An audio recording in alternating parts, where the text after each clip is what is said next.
আসসালামু আলাইকুম, welcome my new blog video. আশা করি আপনারা ভালো আছেন। তো আপনার দোয়ায় ভালোবাসাই আমি অনেক ভালো। তো এখন আমরা যাচ্ছি ইন্ডিয়ার ধারে রিলস ভিডিও বানাতে। তো আমি মোহাম্মদ মাজেদুল ইসলাম। তো আমার সঙ্গে আছে আমার বন্ধু মোহাম্মদ সৌরভ ভাই। আপনারা পুরো ভিডিওটি দেখুন এবং আমাদের সঙ্গে থাকুন। কথা বলতে বলতে আমরা চলে আসছি ভাইগড় গ্রামে।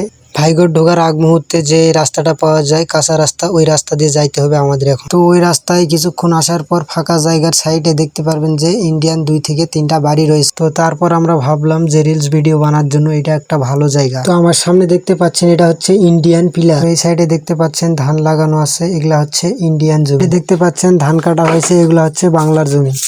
তারপর ওই সাইডে দেখতে পাচ্ছেন যে বাতি জ্বলতেছে, ওগুলা হচ্ছে ইন্ডিয়ান বাতি। ওখান থেকে ভিডিও করে আসার পর সামনে দেখতে পাচ্ছেন এটা হচ্ছে কসবা সাগরপুর সরকারি প্রাথমিক বিদ্যালয়। স্কুল নাকি অনেক পুরনো এবং আগের স্কুল। এই স্কুলে আমাদের বাচ্চা যারা লেখাপড়া করছে। তারপর একটু সামনে আসলাম, দেখতেই পাচ্ছেন রাস্তার অবস্থা খুবই খারাপ। এদিকে রাস্তার অবস্থা খুবই খারাপ এবং আমাদের হুন্ডার বারবার চেন পড়তেছে। তারপর আমরা হুন্ডার চেন তুলে আবার রওনা দিলাম গন্তব্যস্থল। মেন যে জায়গাটা ওইটা এখনো দেখানো বাকি রয়েছে। তো সামনে দেখতে পাচ্ছেন রাস্তাটা ফাঁকা একেবারে, কত সুন্দর ভিউ।